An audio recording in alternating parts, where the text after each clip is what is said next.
Magandang araw po, welcome po sa aking channel of 9TV. Patalasasan po, meron po ba kayong mga properties na napapabayaan or non-performing assets? Plan nyo yung ibenta, pero wala kayong oras sa pagbibenta nito.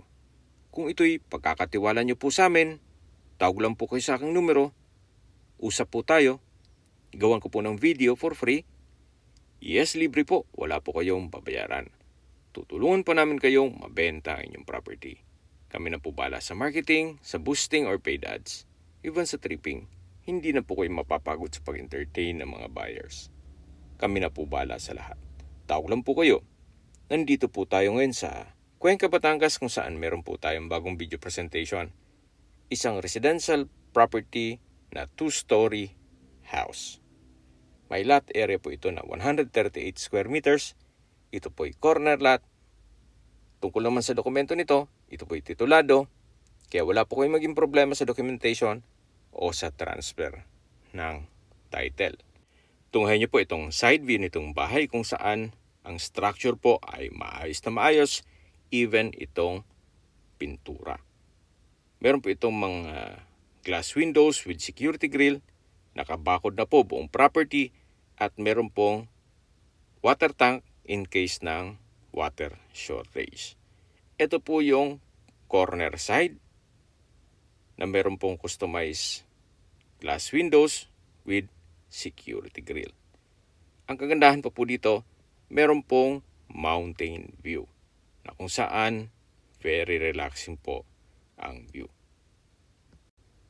Nasa loob po itong ng isang subdivision na napakatahimik po ng lugar, sariwa ang hangin at malamig po ang klima, especially pag bare months. At ito naman po yung kabilang side ng bahay na kung saan meron din po itong mga customized glass windows. Then dito po yung main gate at secondary gate at meron din pong covered carport o garahe. Ito po'y well-maintained kaya ready for occupancy. Anytime po na ma-acquire nyo itong property, pwede nyo na pong lipatan kaagad. Yan po yung tinutukoy ko na garahe. At meron din pong mga ornamental plants sa gilid nito. Ito po yung glass windows na may security grill. At yan po yung sa second floor. Dito naman po ay meron din pong mga pocket garden sa palibot nitong bahay. Ito naman po yung main door. Ito'y customized na wooden, glass, and grill. Then ito naman po yung living area o salas na meron pong sliding glass door papunta sa balkonahe.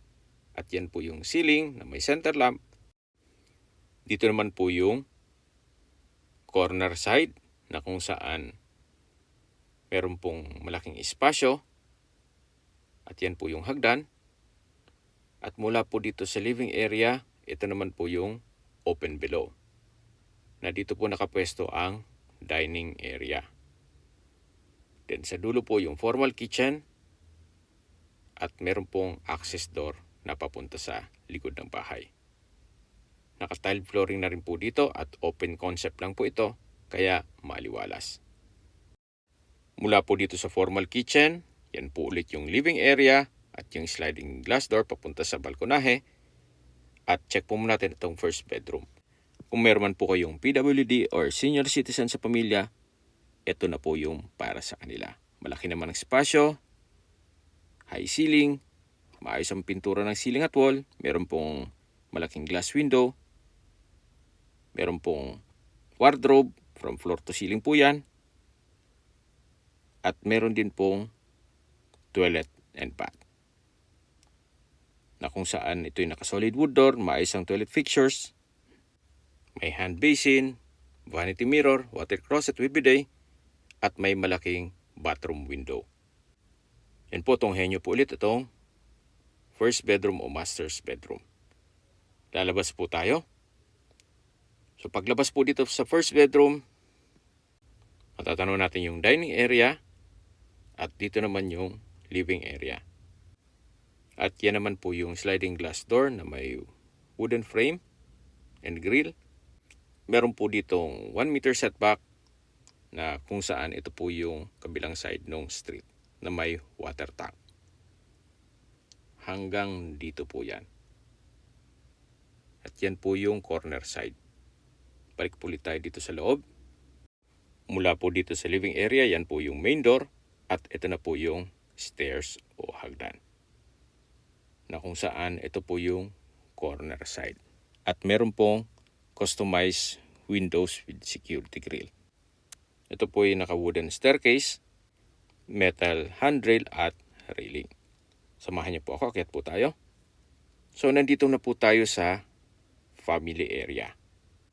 Napakalaki po ng espasyo, naka-tile flooring, then meron pong sliding glass window sa gilid nito. At matatanaw natin itong kwarto. Sa espasyo po, sakto lang, hindi naman siya ganun kaliit at hindi naman ganun kalaki. Meron din po itong wardrobe na from floor to ceiling, naka-tile flooring, at meron din pong glass window with security grill. Naka-ceiling cove design na rin po ito.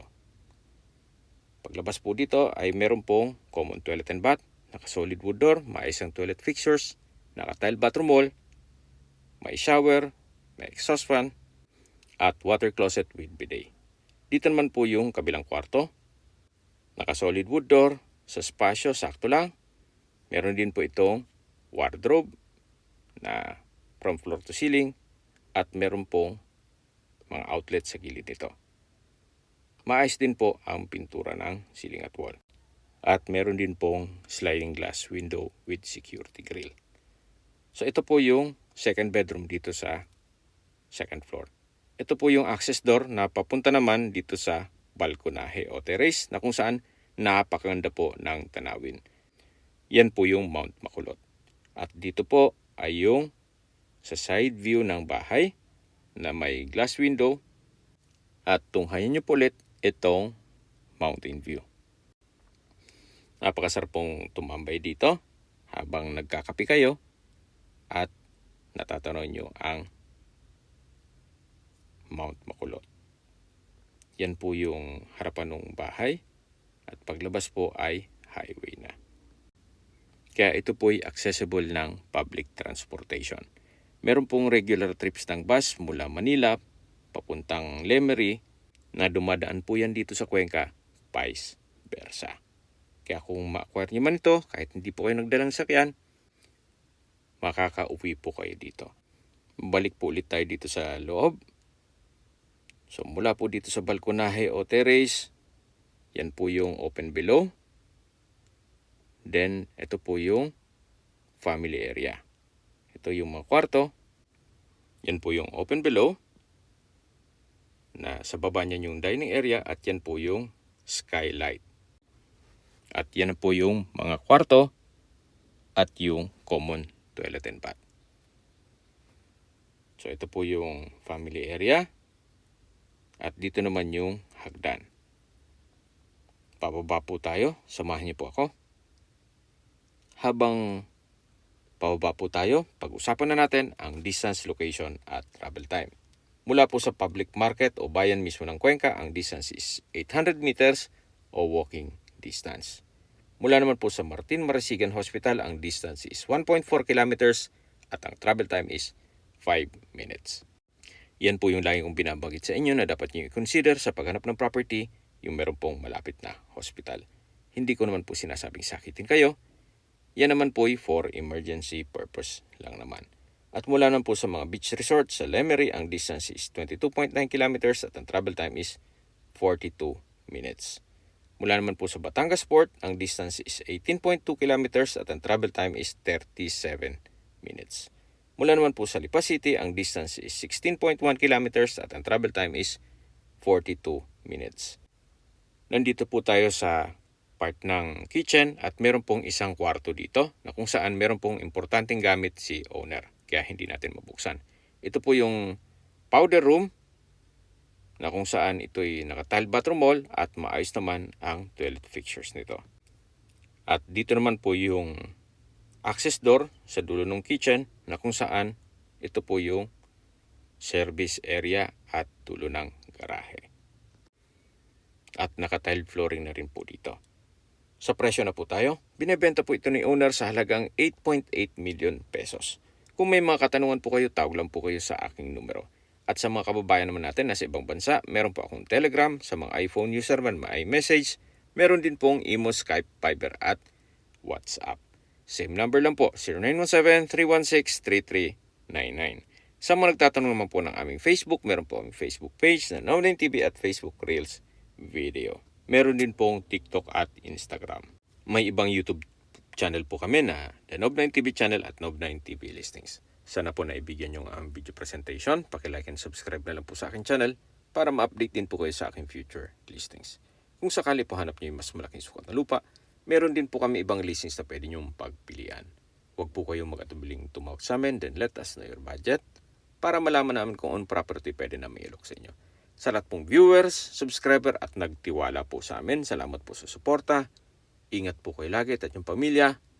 Maraming salamat po.